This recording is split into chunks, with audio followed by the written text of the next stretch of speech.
Good evening, everyone. I'm Bandhuka Kurupu, Technical Events Coordinator for Civil Engineering Sectional Committee. So this is our 9th session on design of structural design of highway bridges. And I take this opportunity to say that Professor Jai Singh's dedication and passion for structural engineering have made this lecture series a valuable learning experience for all of us. His extensive knowledge, practical experience, and excellent teaching skills have made the complex concepts of bridge design accessible and easy to understand. Thank you very much, sir. And for the participants, I would like to remind to add your membership number as well, along with your login name, so that IESL can trace your participation. And over to you, sir. Okay, thank you, Bandhuka. Just one moment until I set up the camera. Okay, sir. So,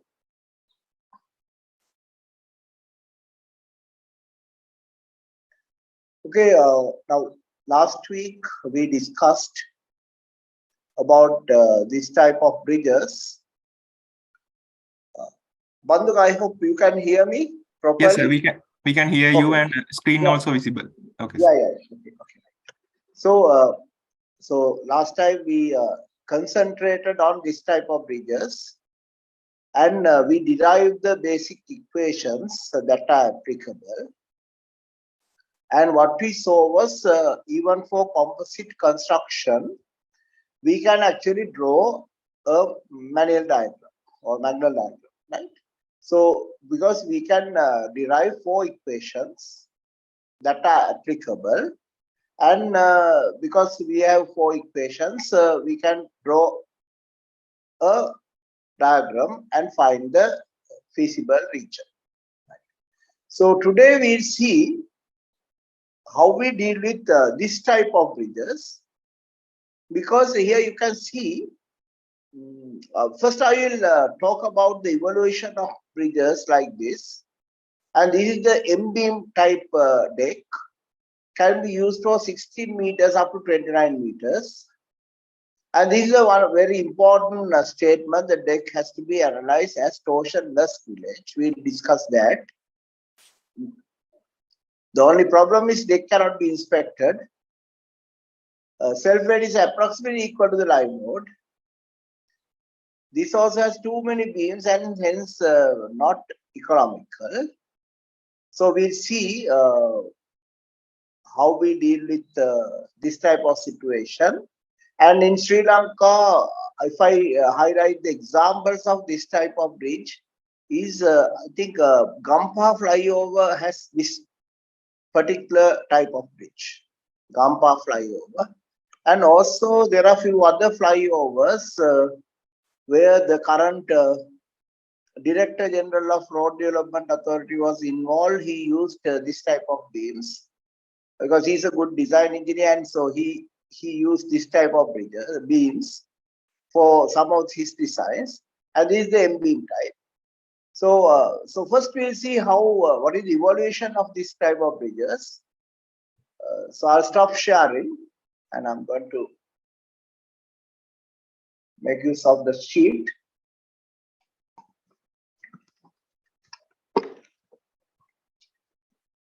Right. So, so first, you know, the first development of the bridge was, you know, people went for this type of bridge, where the width was only 0.5 meters.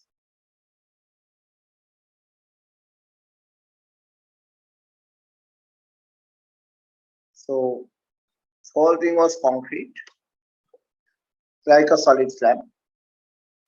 From this at 0.5 meters, the next level of evaluation was 1 meter. So every 1 meter you get 1 beam.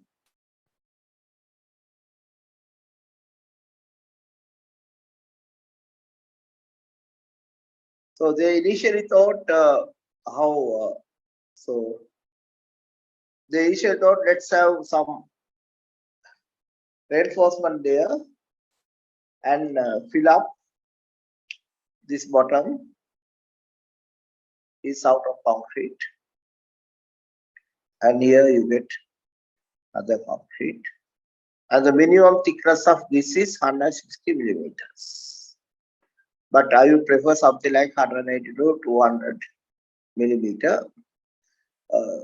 If you have 160 millimeter, that will be enough, right, to resist puncture shear. And generally, you will have 2 layers of reinforcement.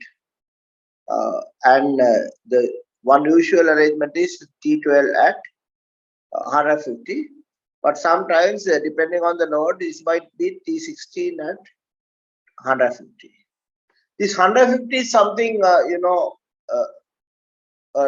kind of a norm that is used because, it's important to prevent cracks in the top slab as well, right? Cracks in the slab are also important. So then they thought, okay, the whole idea is it will act like a series of boxes. So the idea is, the torsional shear flow will occur like that. But this was difficult to construct.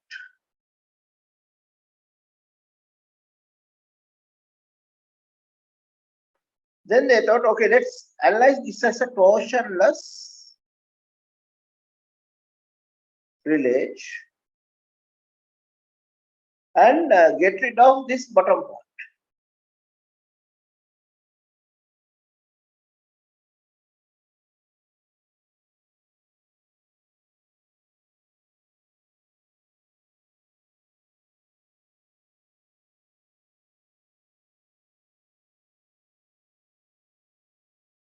Get rid of this bottom part, and then you have only the top slab.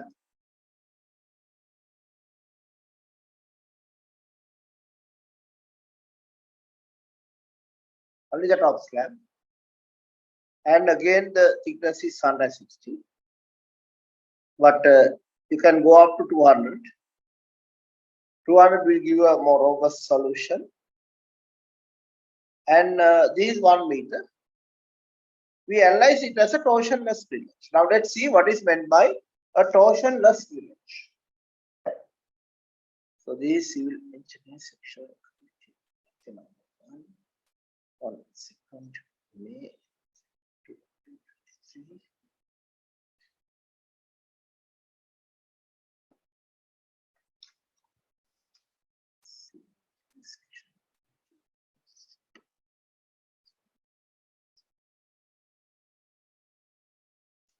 So let's see what's meant by a torsionless grillage. So if I draw it like this, so you get every 1 meter.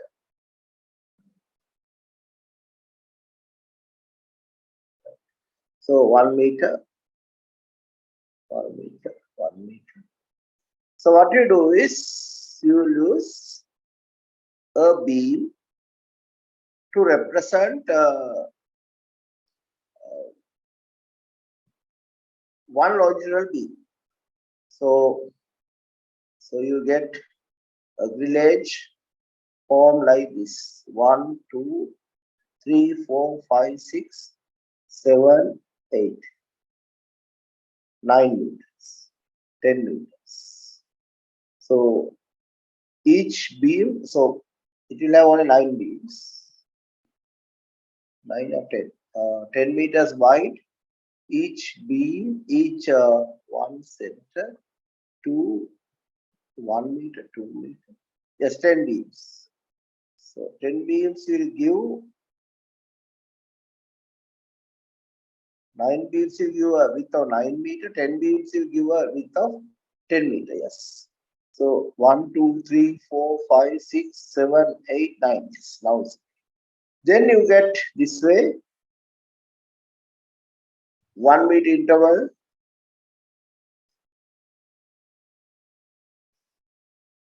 like that.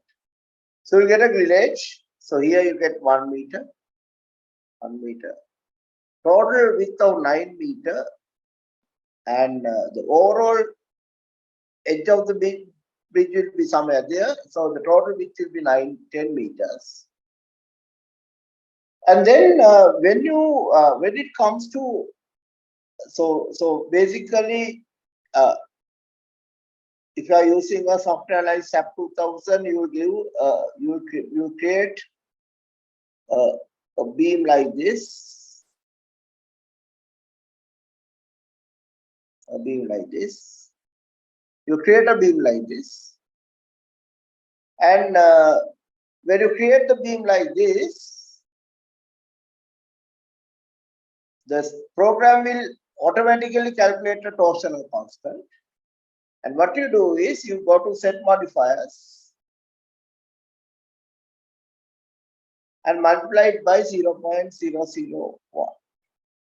The moment you do this, you will get a very low C value. Then we call it a torsionless.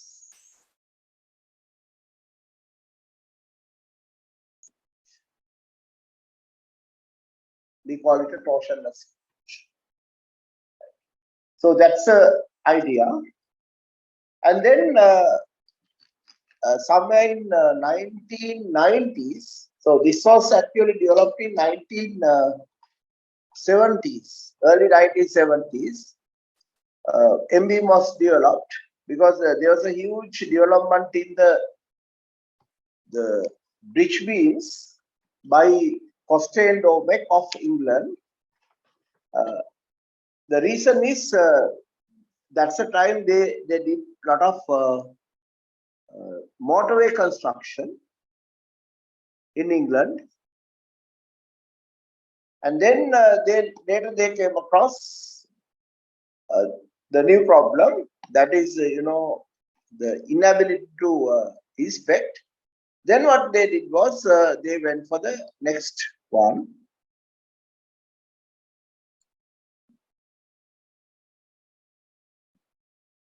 So this was done, and then they went for this.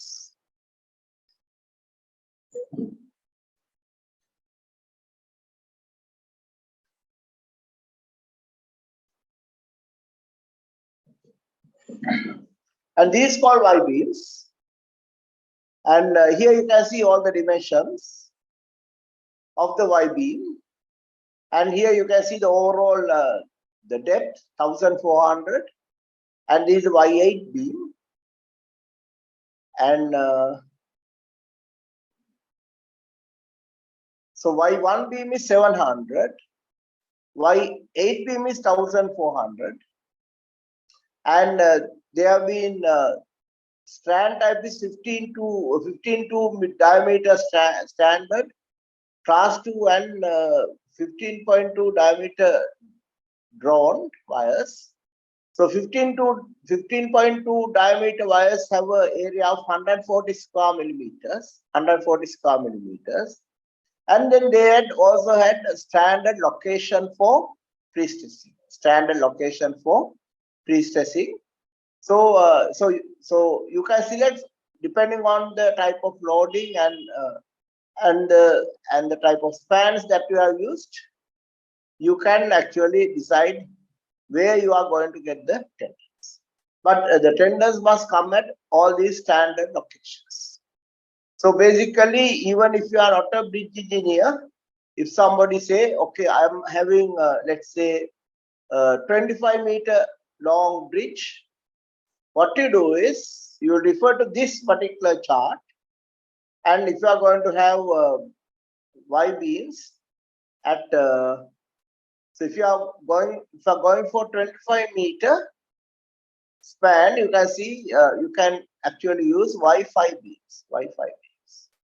So you refer to this chart, 25-meter, Y5 beams, and then what you do is you come back to this, and then start drawing Y5 beams, and that is Y5 means 1100 millimeter beam of 313 millimeters at the top, 313 at the top, and it goes into a shape, and that part is standard.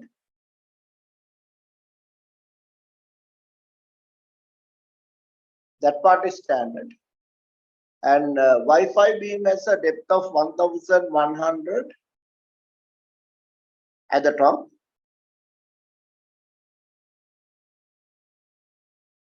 And at the bottom, it has a width of 750 millimeters. So you can see all the information is given, how the shape is obtained, everything is given, because this will have a standard shutter. And then what you do is you will arrange this at 1 meter interval.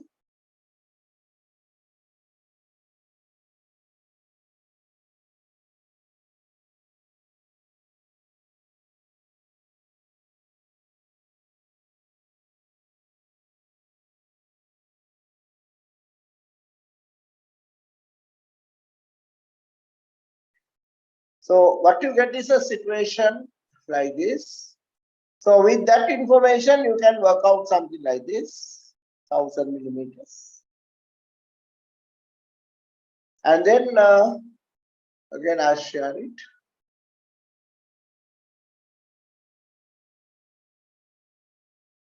Then we go to the next step.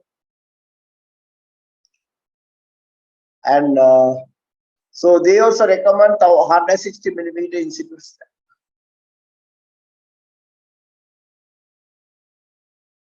160 millimeter in situ slab with permanent formwork, which can be something like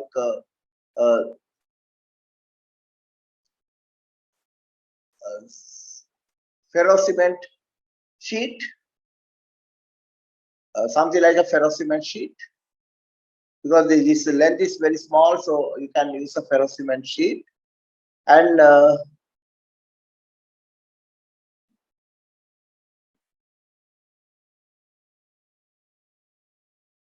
then so 160 millimeters, and you can use it for 25 meter length. So what is the missing information? The missing information is the number of tendons. Missing information is number of tendons. And the one information is number of tendons. What are the other information? Location of tendons.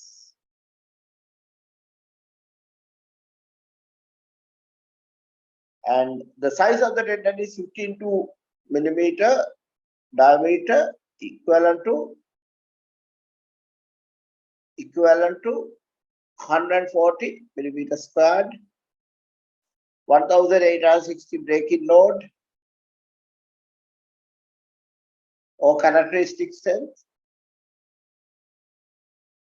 stress up to 70% of characteristic.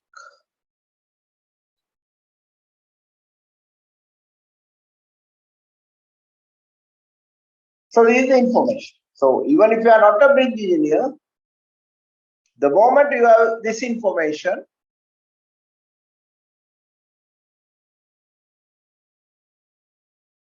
you can work it out. Because this information is given, so Wi-Fi beam has an area of 449,220, and the YB is 515. Z1 is 103.58 to the 10 to the power 6, and 82.06 to the 10 to the power 6. ZB is 116.02, and applied self weight is 10.78. That information is also given. So because that is important to find the self weight moment. So that is self weight of the beam is 10.78 kilonewtons per meter.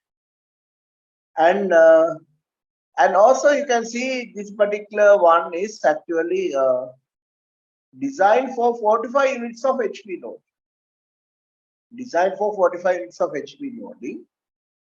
And I will explain what is meant by 45 units of HP, because this is actually developed for the British standards and includes 2.4 kilonewtons per meter square for finishers, which means the asphalt layer. And you can see asphalt layer has a density of around 24 kilonewtons per meter cube. So what is included is 2.4. So you can have an asphalt layer up to 100 millimeter thickness, but generally what we have is only about 50 millimeters or 75 millimeters on the bridge, because if you do the concreting properly, even 50 millimeter or 75 millimeter asphalt layer would be sufficient. But you can actually theoretically you can go up to 100 millimeter of asphalt layer, and it is designed for 45 units of HP. We see what is meant by that, and the beam should be at 1000 millimeter centers, and we can go up to 25 meters. So even if you are not a bridge engineer, you can actually very easily come up with a bridge, a deck arrangement. The moment you have information like this, a similar information is available for inverted T-beam and also M-beams. So I will try and share it next week, because at the moment I don't have that particular data file with me, but I will share it next week. Right. So basically,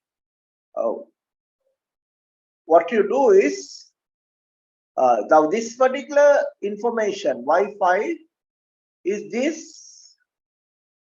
All this information is needed for a spreadsheet that you prepare to do the design. So basically you can use a spreadsheet for design purposes, and when you are preparing a spreadsheet, you will need this type of information, and this YB value, let's do this one, and YB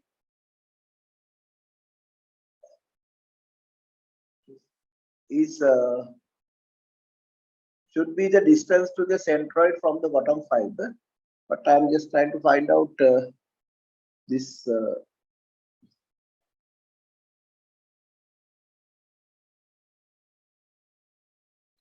because the distance to the centroid is important, and so here it says 456. Here you can see it's increasing, going up to 639 for the 639 for one with 1400 depth. So this YB is the distance to the centroid from the bottom fiber. YB is the distance to the centroid from the bottom fiber. So that's also very important information, because we know the centroid will change the moment we go for T-type. Sorry, the moment we lay the top slab, the second moment of area will change, and we have the moment we have the top slab gaining strength, the bridge will start behaving as a composite beam. So because of that reason, this Y distance to centroid before the laying of the top slab is also important. So you have to just keep it in mind. The distance to centroid before we lay the top slab is also important. And another important information is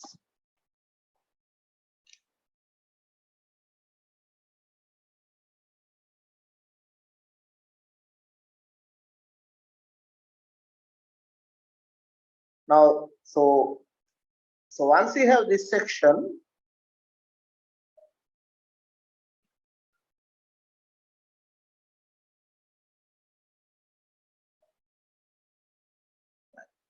Now we have in this slab, so we have to allow 25 millimeters for this ferrocement type bottom slab.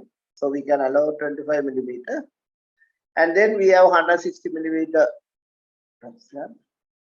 And here you need to have some reinforcement coming up like this. And this reinforcement is will assure the composite action. This will assure the composite action. So you need a reinforcement here, and this reinforcement spacing has to be decided when you are designing, considering the fact that there will be some interface shear, and that shear has to be resisted by this particular reinforcement. So basically, what you need is this important. So this is one of the very important reinforcement that you have to provide. And here you can see the only connection between the precast beam and the composite is through this, right, through that point. And to resist this interface shear, you will need some reinforcement, and that has to be calculated and provided. Right? So that is one important information, and so that's the type of detail you need for the design. And again, we go for very low C value, that is a torsion constant. We go for a very low C value, and we analyze this also as torsion resistance.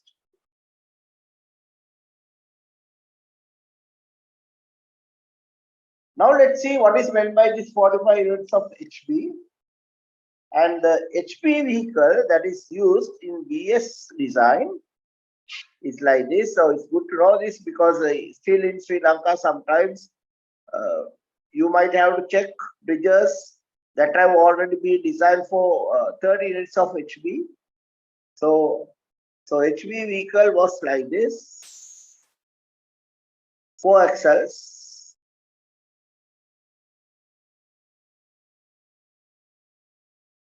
1 unit of HB means 1 ton per axle. 1 ton per axle. 1 ton per axle. And so 30 units of HB means 120 tons. Or each wheel is 7.5 tons. So if you look at the situation in Sri Lanka, majority of our bridges, almost all our bridges have been designed for this 120 ton vehicle. 120 ton vehicle, which is represented by 7.5 ton area, and then the size of the wheel is that it will exert 1.1 newtons per millimeter square. The size of the wheel is it will exert 1.1 newtons per millimeter square. So if you do the calculations, you will find that this is equal to 261 millimeter by 261 millimeter area of contact. 261 millimeter by 261 millimeter area of contact. And the distance between 2 wheels is 1 meter, like this. And distance between 2 axles is 1.8 meter. And the distance between rear and the front axles can vary between 6 meters, 11 meters, 16 meters, 21 meters, and 26 meters. So whole idea is, you will have a vehicle that can be stretched. You will have a vehicle that can be stretched to get the maximum effect. Then, so basically, you can analyze this type of structure by using a torsionless grillage. And once you form the grillage, now let's say we have formed the grillage, how we apply the load is this. So once you form the grillage, so we'll have, let's say 10 meter width. 1, 2, 3, 4, 5, 6, 2, 3, 4, 5, 6, 7, 8, 9, 10. So we'll have the grillage like this. Another day I'll show you how to do this on SAT. But first we'll learn the basic theory. So basically you get square. So this is 1 meter.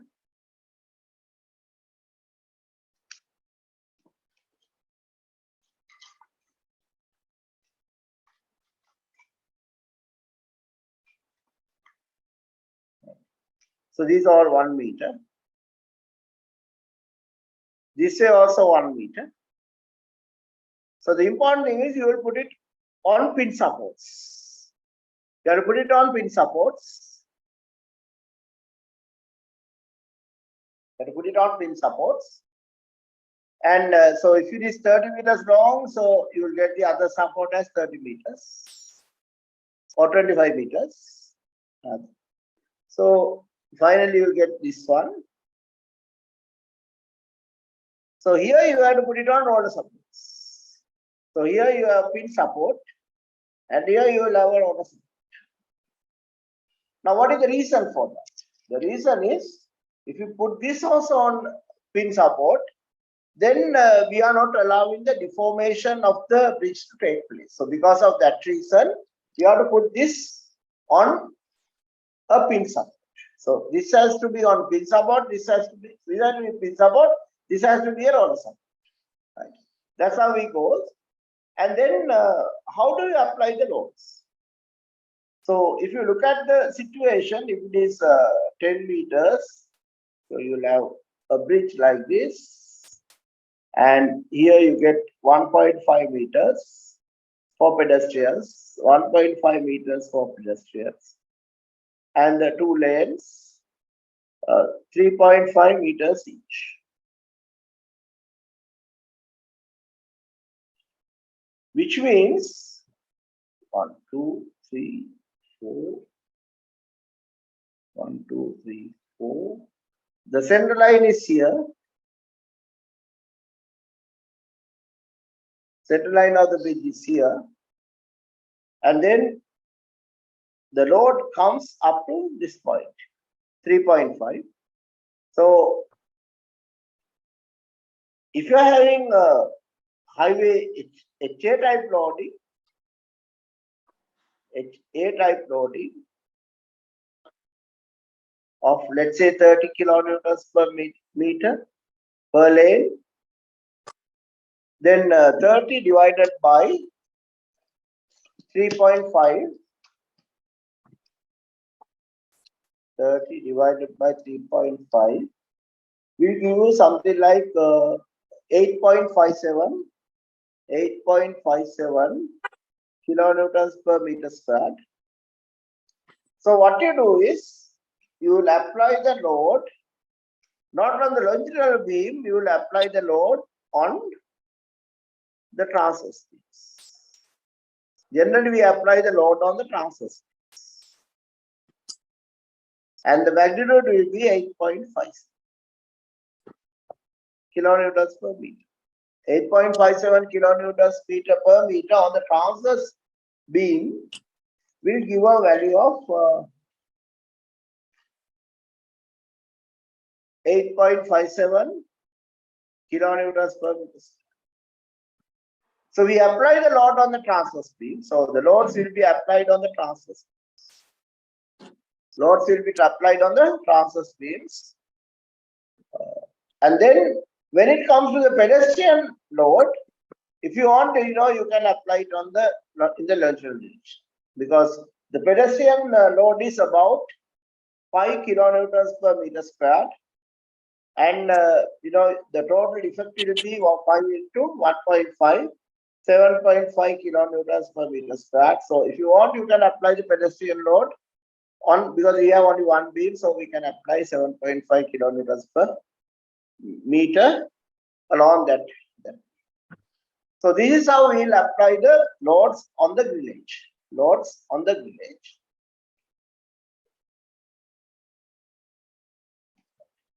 So when we do all this, we can get a bending moment diagram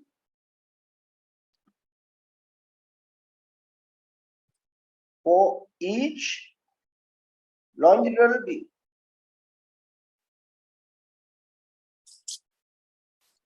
We can get a bending moment diagram for each longitudinal beam. And then we have to think about the HB loading. So how we apply the HB loading is this. So HA loading is not a major problem because you can, it's basically a uniformly distributed load. So generally we apply the uniformly distributed load on the transverse members. And then what we do is on the transverse members we apply that. And then on the longitudinal member you can apply the walkway load, because the walkway load is lesser, so its impact will not be a major problem, because we can be a little less accurate on that, because we don't have enough members to apply it in the transverse direction. Even if we apply it on the longitudinal direction, it's not a problem, right? But for the HA loading, we will apply it on the transverse direction. Now let's look at how we deal with the HB loading.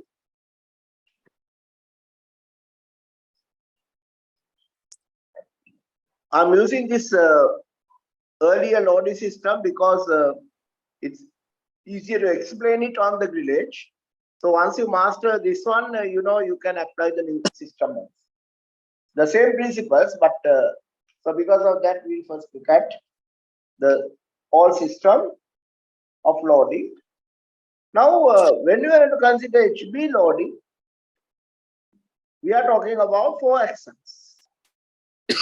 So one of the options is we can apply the 4 axles at 1.8 and 6 meters, 1.8 like this. And the whole idea is here, these 25 meters, we are looking at maximum shear thickness.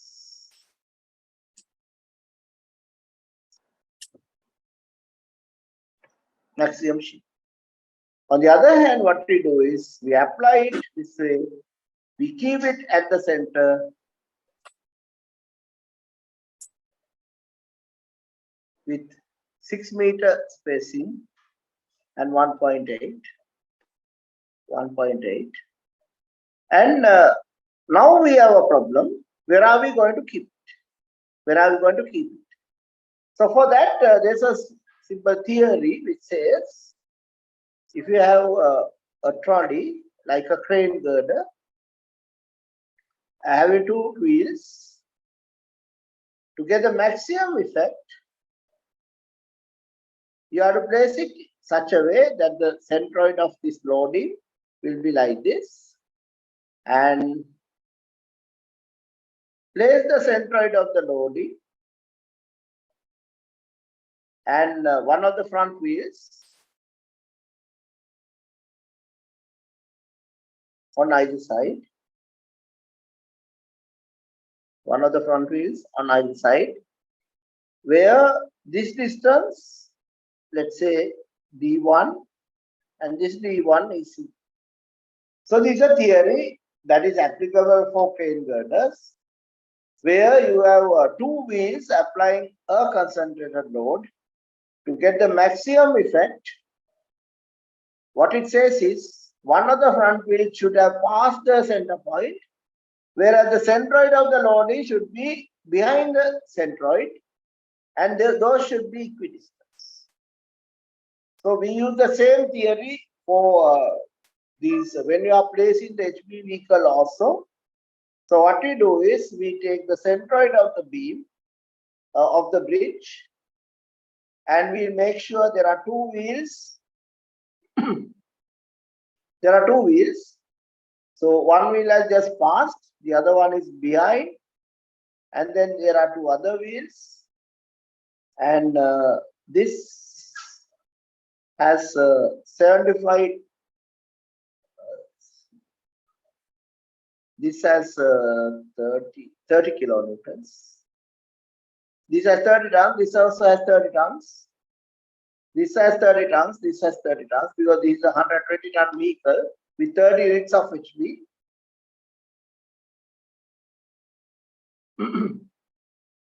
So that the 60 tons will come here. So we have to locate it like this. Locate it like this. And here the distance will be 0.45 meters. This also will be 0.45. And this will be 0.9 meters. So the whole idea is one wheel has gone just passing the centroid. Other one is behind. And the whole vehicle is also on the pitch. So this way we can get the maximum effect. This way we can get the maximum effect. So what we do is on the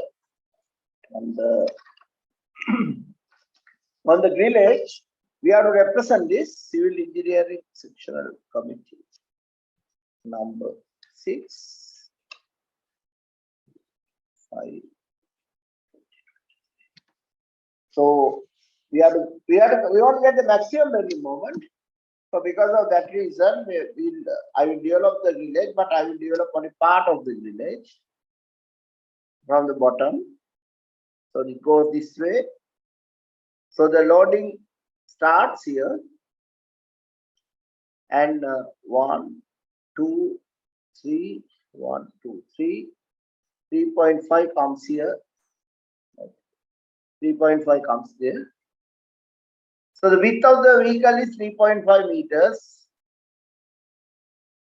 So one thing we can do is we can actually, now we have to get the other beams this way.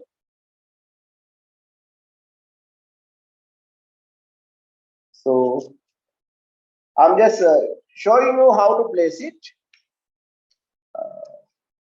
So you get all these beams in this way. So what we do is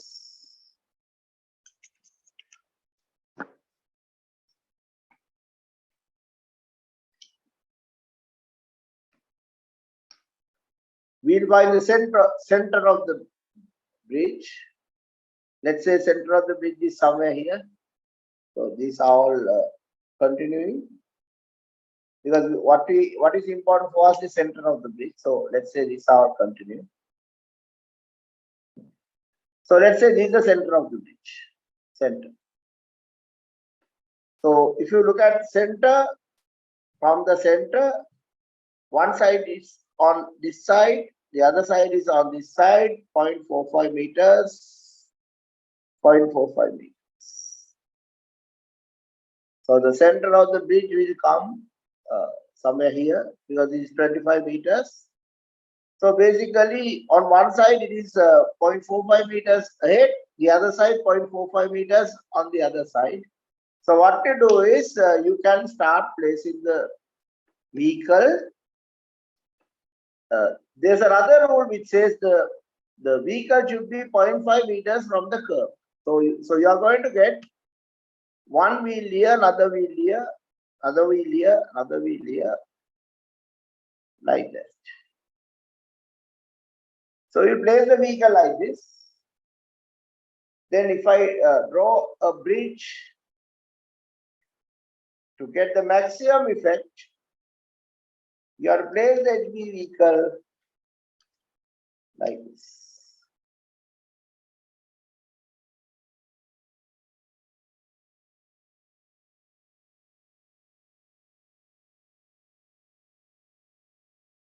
What is the reason? The reason is simple, because if you place the HB vehicle somewhere here, like this, in the middle of the bridge, you might not get the maximum effect. So to get the maximum effect, you have to bring it as close as possible to one of the sides. And you have to bring it as close as possible to the center. So that's what you have to understand. So when you have the lineage analysis, it's very easy to form a grid of beams. But the most important thing is understanding where to place the load. So when you are placing the load, you will place it in such a way that you will get the maximum bending effect. To get the maximum bending effect, you have to place the load not in the center of the bridge. Place it on a side. Place it on the side, and then when you are placing, also place it in such a way that one wheel has already gone passing. The one wheel has already gone passing the bridge. The other one is behind. So I think I will draw it again because there may not be some confusion. So let's say this is the center of the beam, center line of the bridge. And there will be a village beam on this side, there will be another village beam on this side, and there will be another village beam on this side. So this is 1 meter, this is another 1 meter. So that is 1 meter each. So that is 1 meter each. And if you look at the location, it's 1.8 meters apart. If we assume that it is 2 meters apart, just a simplification, 2 meters apart, then what we need is the centroid is here and 1 wheel is here. So what we need is 1 wheel here, 1 wheel there, so that the centroid will act on this side, 1 wheel will be on this side of it. And and also it has to come in between 2 beams like that. So this is how the HV load comes. And 6 meters behind this, another set of beams, another set of loads will come. And if you look at a program like SAP, always, once you select a member, you can apply a load in the center of the member. So this location is not a major problem. And one of the simplifications you can make is, rather than assuming that it is 1.8 meters, you can simply say, I'm going to say it's going to be 2 meters and apply the loads at 2 meters in such a way that you can apply directly on a transverse village. On the other hand, some people go to the extent of even distributing the loads and applying, but I don't really believe in that kind of accuracy. You have to say why it is, because if you look at this sectional committee 7,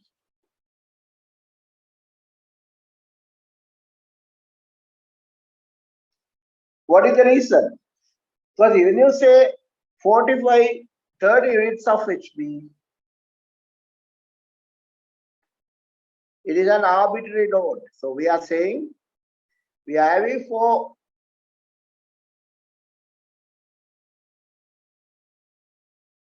wheels and 30 ton each axle. These also some arbitrary load.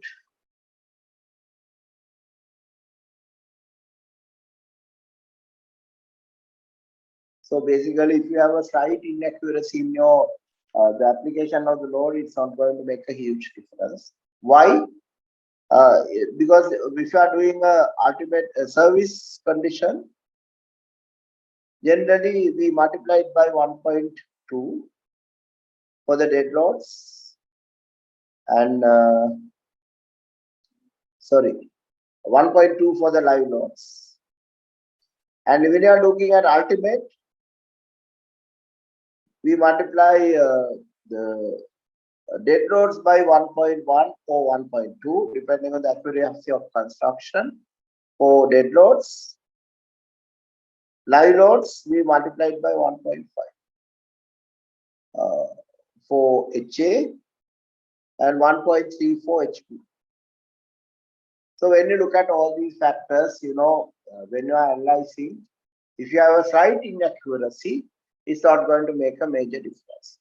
But the important point is that, when you are applying, try and make it as critical as possible. Like I have drawn here.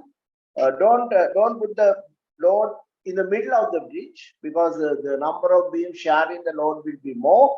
Always try and bring the load as close as possible to an edge, because but you can't bring it right on the edge, because we are having a curbstone, and heavy load cannot go on the curbstone. On the other hand, if you don't have a curbstone and you have only a lane to a white line to mark the end of the bridge, then in that case, you have to actually make sure the HV vehicle can come to the edge of the bridge as well. So basically, the whole idea is try and bring the HV load as close as possible to the edge, and don't place it in the middle. Whereas when it comes to the lane loading, you can place it where it is, and you can get the bending moments corresponding to whatever the loading that you are at. So what I want to highlight is that to get the live load moment, we have to make use of the grillage. And when you make use of the grillage, in a normal grillage, you will get a bending moment, torsional moment, and a shear force. But in this case, because it is torsionless, what you get is only a bending moment and a shear force. The torsional moment will be close to 0. So these are the information, very valuable information. You can think about the analysis, and I have not shown how to do it on program like SAP 2000. But the most important thing is to understand the concepts, because once you understand the concepts well, it's very easy to use the software. And so the whole idea is we want a maximum moment, and we must place it as to get it as close as possible. But again, no need to have very high degree of accuracy. The reason is, even this load of 120 ton is arbitrary. So you are not going to achieve make a major achievement by being very precise on the load calculation. So that is something it's very important for you to understand. Otherwise, you will be spending a lot of time unnecessarily trying to be very, very accurate. That type of accuracy may not be needed, because when you do the design for this type of loading, what you have to keep in mind is, because we are using pre-stressed concrete. Pre-stressed concrete is a very good material at ultimate limit state. The reason is this. The reason is we have a stress strain curve for concrete, for tendons, going up to 1860. And once you do the stressing, and once all the losses occur, we remain around 900 to 940 range. So for this to break, you have another margin close to 900.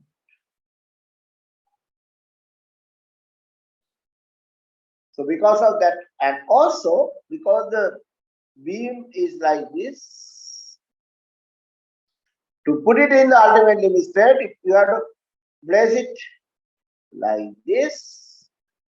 So because of that reason, you will find that first you have to make it straight, and then only you can get it going this way. So because of this reason, And also because of this margin of 900 newtons per meter squared that you have, the pre-stressed concrete composite sections have a very high ultimate capacity. So it's very hard to create the failure of a composite bridge. The reason is it's having a wide top flange,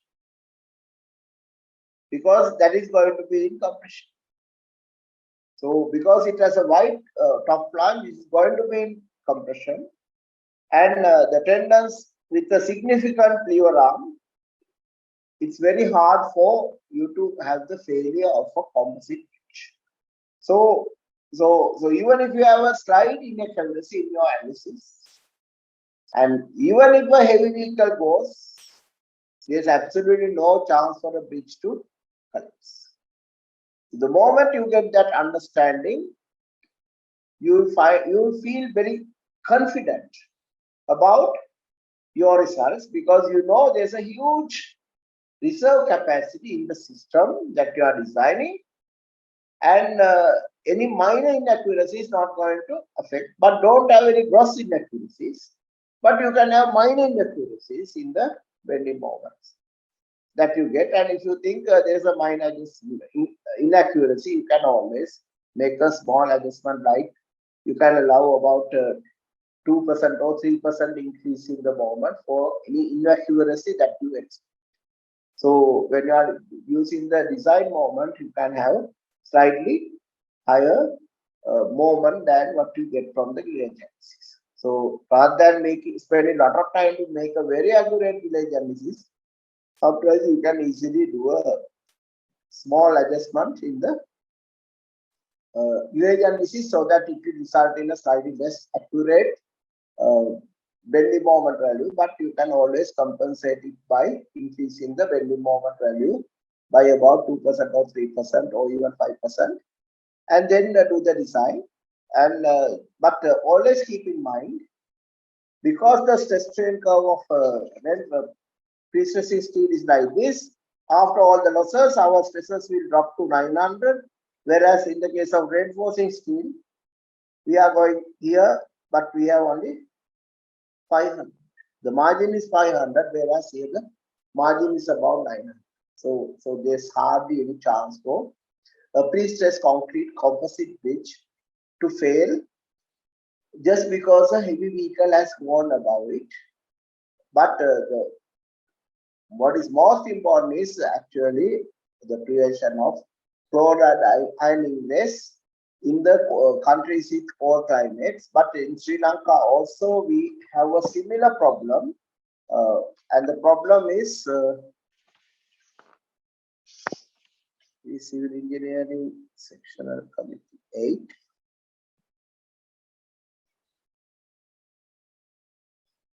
And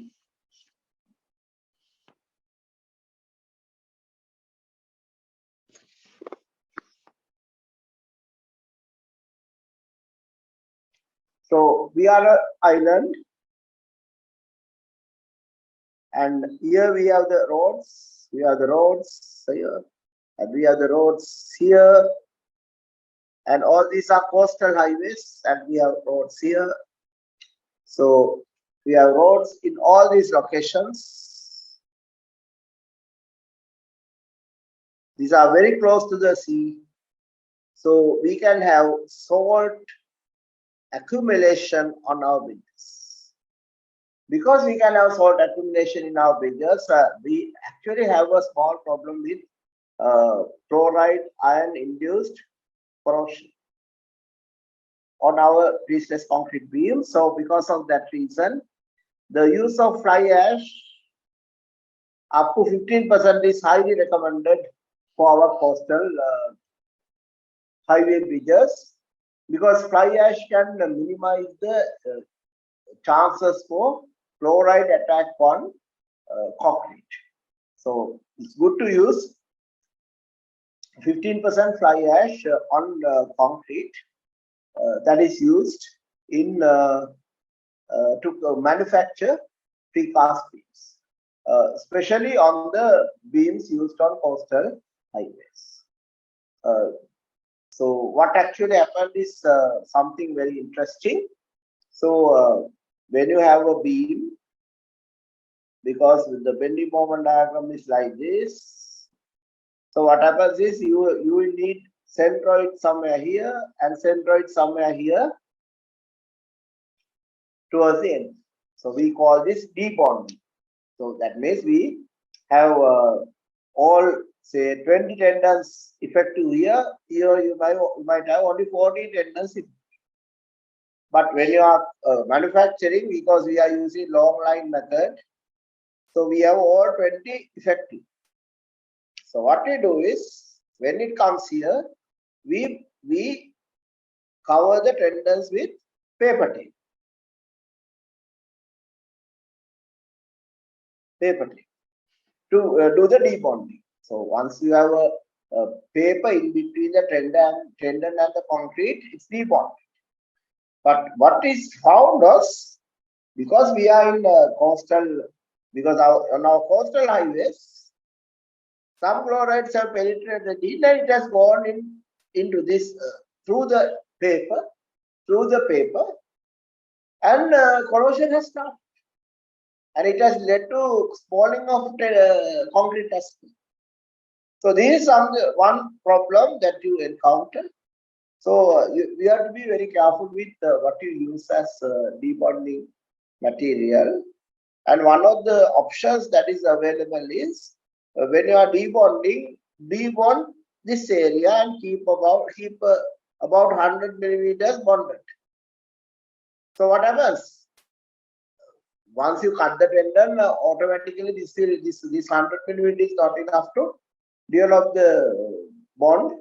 So this tendon will move, but it is now there is no paper tape to allow ingress of salt containing water.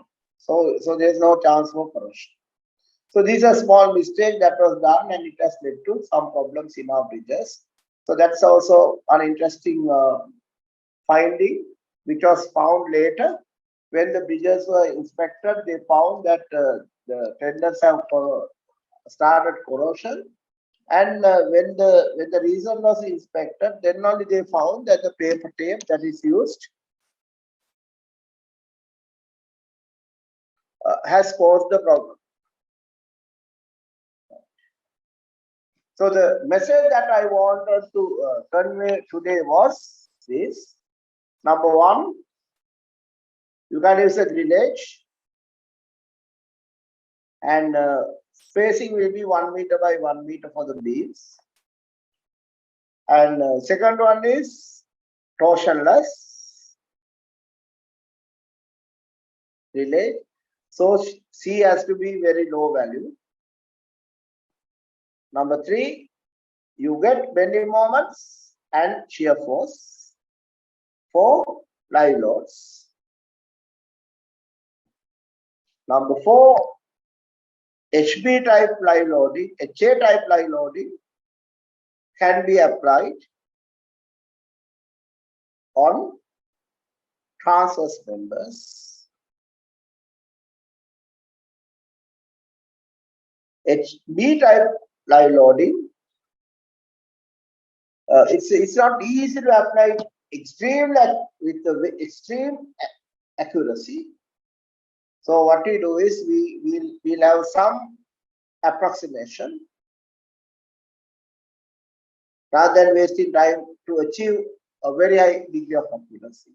We can have some approximation, and if you want, you can increase the moment by 3% or something to allow for this inaccuracy. The other important thing is ultimate divistate strength.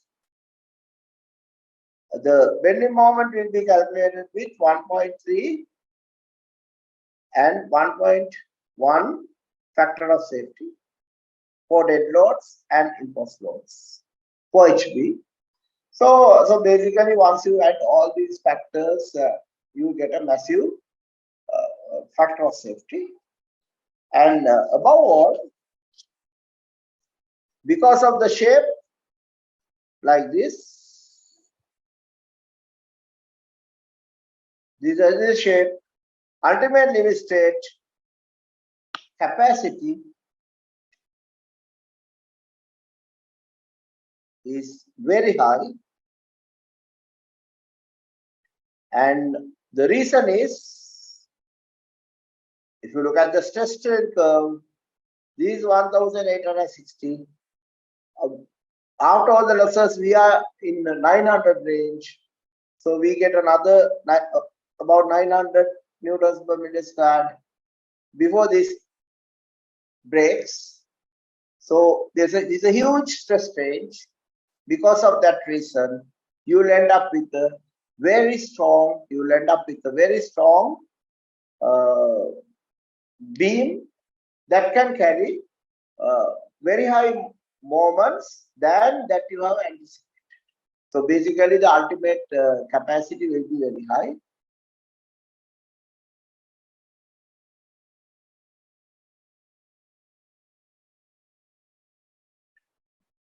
Right. So I would like to ask, I have summarized this. This is a summary of what I have discussed today. And so there is a village, torsionless. Then you get bending moment and shear force only. You don't talk about torsional design. And HA type loading can be applied on the transverse member. So even in Eurocode, you get similar type of loading, distributed loading. So HB type loading, you can have slight inaccuracy because it's not very easy to apply it at the exact location. Sometimes you find you have to make a small adjustment on the village, and then so you have to be mindful about it. But if you look at the capacities, then you will find this composite system has huge capacity, huge extra capacity that are needed. So because of that reason, you don't have to really worry about a slight inaccuracy in the analysis. And above all, you have to understand that the behavior of pre-stress concrete at ultimate limit state is very satisfactory. And even if it is overloaded, crack appears. The beauty of pre-stress concrete is the moment load is removed, the crack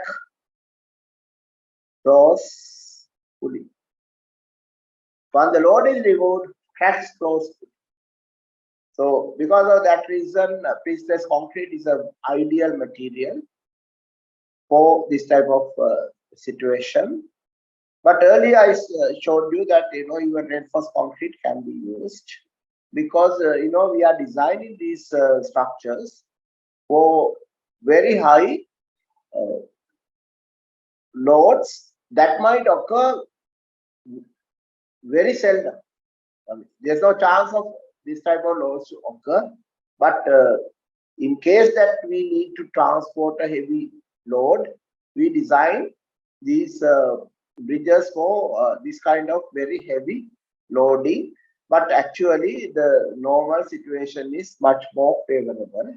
So because of that reason, there's absolutely no chance for a bridge to fail under normal loading conditions.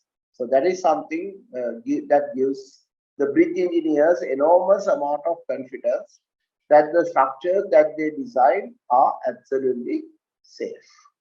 The biggest problem with that the road engineer faces is, or the bridge engineer faces is, the loads are not well defined. They are not accurate. So sometimes you get overloaded lorries and all that. But even the kind of loading that we use is can cater for even a overloaded situation.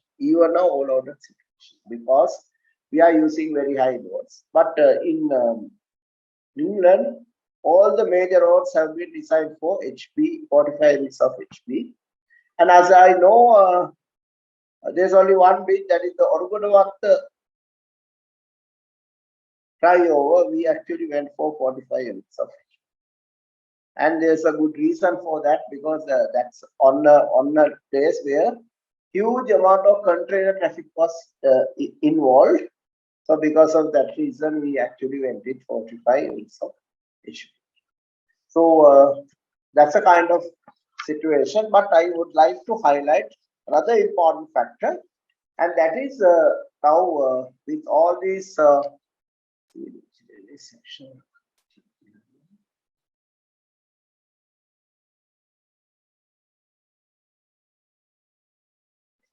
with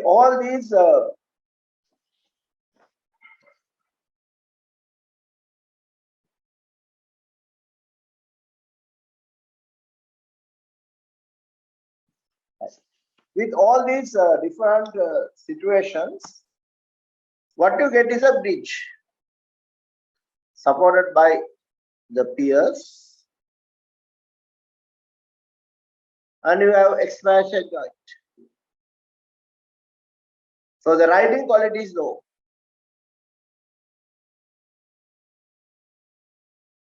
The other problem is during the rainy time, sometimes the rainwater can go through this and create problems to the bridge. So because of that reason,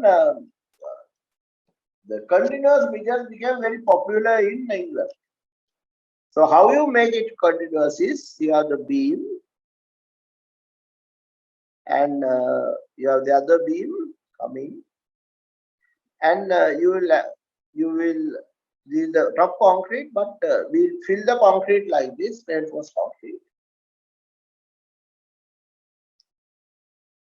So the concrete will be filled here like that. So what happens?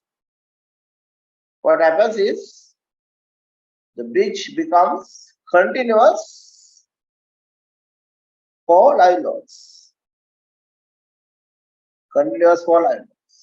If you are continuous for live loads, so instead of getting a bending moment like this for live loads, now you will get a bending moment like this for live loads.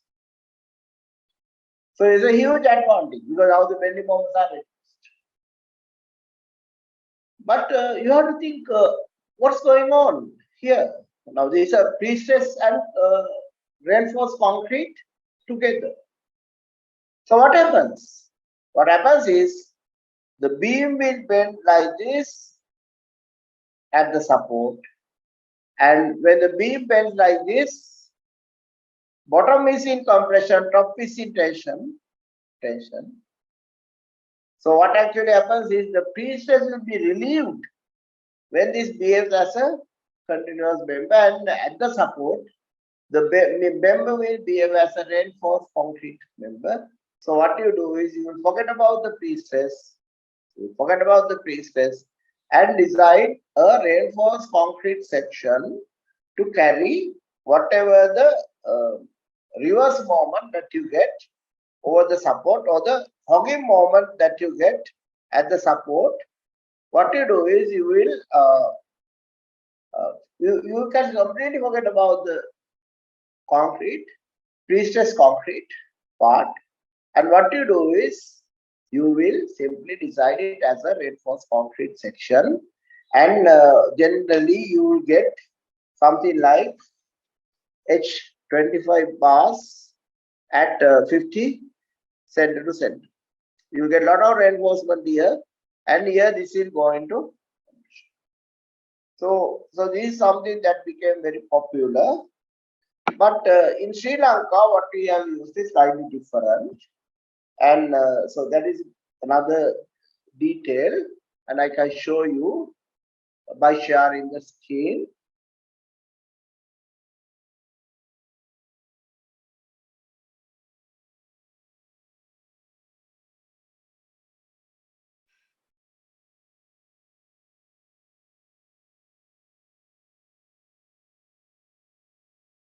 Right. So if you are to make it continuous, you can go for this type of situation, or this type of situation, or this type of situation. This American method, we get a very wide pier head, or this type of situation, where already the slab is continuous, the beams are not continuous. Or else this is the other option, where you cast the beams with separately with two diaphragms, and then make the top slab continuous. But after making the top slab continuous, you will have create a joint so that the beams will behave as if they are simply supported. So the method that is used in A15 bridges, Orugudawata flyover, similar bridges is like this. So you have two beams, and there will be a diaphragm here, two separate, and here you have a slab continuous. And what we do is we'll have dowels. So there's a joint, and this side the dowel is embedded. On this side, you wrap a polythene around that dowel. So you wrap a polythene around that dowel, and then we cut a groove here and fill it with polysulfide. So basically, it's a simply supported bridge, but it has no expansion, right? No expansion is allowed because it's all not necessary in Sri Lankan condition, because our temperature variation is very small. And then what we do is we do the carpeting. So the chance is that you might get a slight crack here, or sometimes even the slight crack would not help. So once you do all this, you get a very good quality situation where the bridge is continuous. But in the expressways, what is used is one of these. What is used is arrangement like this. But in the expressway bridges, they have used this arrangement. But the important thing that you have to keep in mind is, because this is precast, but here at this location, it's going to behave as a reinforced concrete section. It's going to behave as a reinforced concrete section, and when it bends in the other direction, it's going to relieve the pre-stress. So you don't have to really worry about the behavior of the pre-stress concrete beam. At the support, you can simply design the system as if it is subjected to a hogging moment, and the hogging moment can be taken up by having top reinforcement in the slab. 160 millimeter slab, you can have top reinforcement, and you will have a solid area at the abutment where the bending moments are very high. So that's the kind of arrangement. So here the compression area is very high, and when it comes here, the compression area is whatever you have from the beam. And if you look at the shape of a Y beam like this, if you look at the shape of a Y beam, you can see this shape is particularly suitable for this type of situation. You can see the shape has some significant area here. So when it is bending in the other direction, you will find this compression can be easily taken up by the hogging moment can be easily taken up by this available point, right? So when you are checking it for hogging moment in the other direction, you will simply ignore the pre-stress, because as the curvature increases, pre-stress will be removed. So there are two options to make it continuous. One is this option that we have used in the bridges on A15 highway from Batikdor to Trincomalee. There are 5 bridges. Some of them are over 200 meters long. I think 2 bridges are about 125 meters. There was Verugal bridge is only about 70 meters. So 70 meters, 3-span bridge. Others are much bigger, long bridges. And in all those bridges, we have used this particular arrangement. And even in this bridge on the A4 highway, before you reach Batik Low. This bridge can be found. This bridge, you get it on a estuary on A4 highway. Before you reach Batik Low, that bridge also is called Peria Muttuvaran Bridge, and it has 5 spans, 25 meters. Again, in this bridge also we use the same arrangement. So these one of the bridges that I was involved in designing. So then we repeated the same bridge for another one, same arrangement, 3 spans, 75 meters, and this is 125 meters. And this is the estuary area. So basically, the sea can come here from time to time, depending on high tide and low tide. So basically,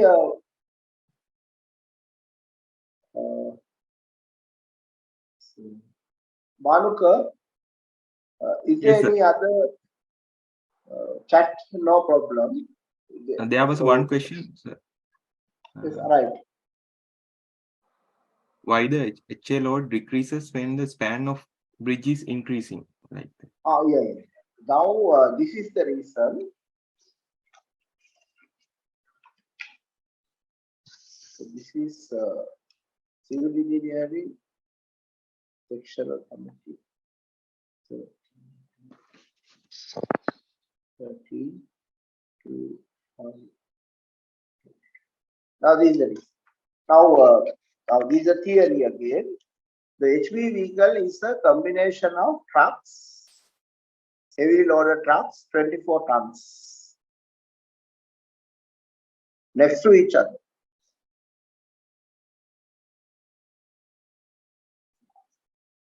Each truck is 24 tons. Right? That's how they derive it. But when the bridge is very long, you can't have tracks like that. So between trucks, you will get cars. And again a truck. So as the bridge is longer, you get a mix of vehicles. Mix of light vehicles and heavy vehicles. So because of that reason, as the span increases, the load decreases. So that's what you can see here. I'll share it.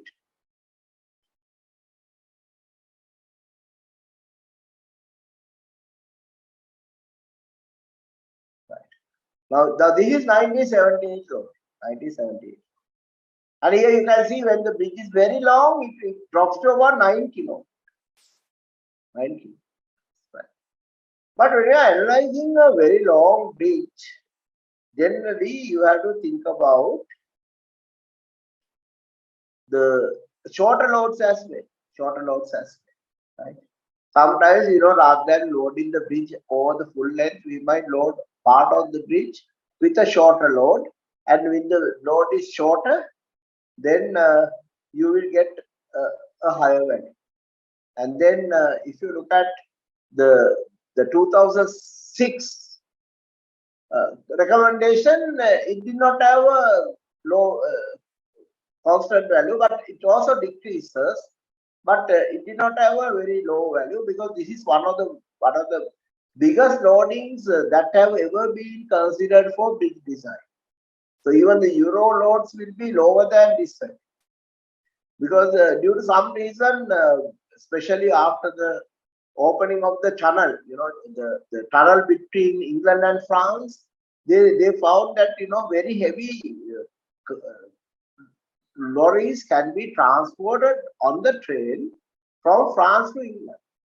And those lorries started using the road network in England. So because of that reason, to allow for that, they went for extremely high loading because this is actually abnormally high loading. But there are some of the bridges that have been designed for this kind of loading also in Sri Lanka. But to me, this looks much more applicable to the Sri Lankan condition than this one. So basically, we have to decide on a Europort allows a huge range of loading. So we have to select a particular level of loading as applicable to Sri Lanka. So I would suggest that in HV vehicle, the equivalent to HV vehicle, Eurocode allows us to vary from about 60 tons going up to 360 tons. So I would suggest that we use a equivalent vehicle of about 180 tons, because you can see some of our vehicles, motor vehicles, the lorries are also becoming heavy and heavier. You can find very heavily loaded container trucks on our roads with engines of Renault and Scania type engines. So which means they can take very heavy loads, because those engines are very powerful. So because of that reason, it may be a good idea to settle something like 180 tons vehicles for each B type loading according to the Eurocode as well. So the total weight of the vehicle can be maintained around 150 to 180 tons for our future designs, because 120 might be little too low as the loading changes. So it might be a good idea to go for something like 150 to 108 ton vehicle. But now you can see why the load decreases as the length increases. Another important point I like to highlight is that when you are analyzing this actually comes when you are analyzing a continuous bridge. So let's say we have a bridge like this. So in the same bridge, I'm drawing it a number of times just to show you how the loads can be applied. One is that we consider the full bridge is totally fully loaded. Then the load may be a low value, because now we have to say the length of the bridge, loaded length of the bridge is, say, these 30 meters, 1, 2, 3, 4, 120 meters. So what is applicable here is the load is for 120 meters, and if I share and 120 meters will be somewhere here, because we have to apply 120 here. So once you substitute 120, what you get is 1 divided by 120 to the power 0.475 multiplied by 151. So the loading is 15.53. Then you apply the loading only for this one and this one. Then the loading will not, this is 15.53. Now the loading is 30. And you have another one, 60 meters. 60 meters means somewhere here, and you will apply the loading. So that is 1 divided by 60 to the power 0.475 multiplied by 151. So you get 21.59. So this is something that you have to learn, because in highway loading, as the length of the loading increases, the magnitude decreases. So this is something that you can keep in mind according to the British standards. But Eurocode also we have to master it. But Eurocode allows a huge range of loading, so we have to actually work out something applicable for Sri Lanka. And I would suggest that we settle for something like 150 to 180 overall weight for the abnormal loading. And for the other loading, we might be able to use whatever given. But again, the axles, we have to decide how much load that we are going to allow on the bridge. So we discussed those things another day. But today, what I wanted to highlight was the concepts. So basically, when you have a bridge like this, when it is fully loaded over 120 meters, the value is 50.5. When you consider individual beams spans 30. Then when you consider 60 meters, then 21.5. So likewise, you have to calculate. And if it's 90 meters, it's a different. So you might get 90 meters. 1 divided by 90 to the power 0.475 multiplied by 151. So you get 70 points. Have I answered the question adequately? Yes, and it's very clear, sir. It's very clear, right? So that's how it goes. So basically, that's why, highway engineers struggle a lot in early days without computers, because everything is changing. Even the loading was changing all the time. So they had to struggle a lot, but these days that struggle is almost removed. Because there are some programs, they even calculate the bending moment by repeatedly apply the loads at different locations, and automatically the bending moment end up can be generated by some of the latest programs. But again, I don't like that type of fully automation, because I always like the engineer to understand what he's doing, right? I always like the engineer to take control of what he's doing rather than allowing the software to take decisions, right? So what I do is I will because we have the experience, and we can always know how to apply the load to get the maximum effect. So we will apply it, and slight inaccuracies will not be a problem, because we know for sure that we are having huge capacity with ultimate state. So we have a huge amount of confidence that if we have done the calculations with a reasonable bending moment, nothing can fail our bridges. So that's the kind of confidence that highway engineers should have. So, Bandhuka, is it okay if I conclude with that? Yes, sir. That's fine, sir. Right. Okay. Okay. So I would like to invite Engineer Bashita to do the vote of thanks. Dear all, I am pleased to deliver this vote of thanks for the 9th session of the webinar series on structural designs of highway bridges conducted by Professor Sishan Jayasinghe. On behalf of the organizing committee, I would like to express our heartfelt gratitude to Professor Sishan Jayasinghe for his insightful and informative presentation. The webinar series has been a great success, and we have received numerous positive feedback from the participants. This would not have been possible without the support of the CESC Chairman, Engineer Mrs. Kamala Gunawardena, the IESL Secretariat, Publicity Department, and the IT team. We would like to thank them for their dedication and hard work in making this event a success. We would also like to express our appreciation to all participants for their active participation and insightful questions. Your enthusiasm and engagement have made this webinar series a valuable learning experience for all. Finally, we would like to inform you that the next session of the webinar series will be on 9th of May. We hope to see you all there. Thank you. Thank you. And this one I will, convert it to a PDF and send to share with Bandhu. Okay. This sir. one? Thank you. Right? Okay. Okay. Right, thank you very much then. Okay. Okay, sir. And so our YouTube recordings also having many views, sir, these days. Very good. Excellent. Yes. Okay, sir. But what I see is, not only in Sri Lanka, it might become something referred worldwide. Yes, sir. Many institutions are referring this series, as I know. Really good. Very good. Thank you. Okay, thank you very much then. Thank you. Okay. Thank you, Professor. Thank you very much. Thank you. Thank you. Good night. Thank Thank you. you, Bandhuka, Bashita. Yeah. Thank you, sir. Thank you, sir. Good night. Thank you. Right, thank you, sir. Good night. Bye. Good night.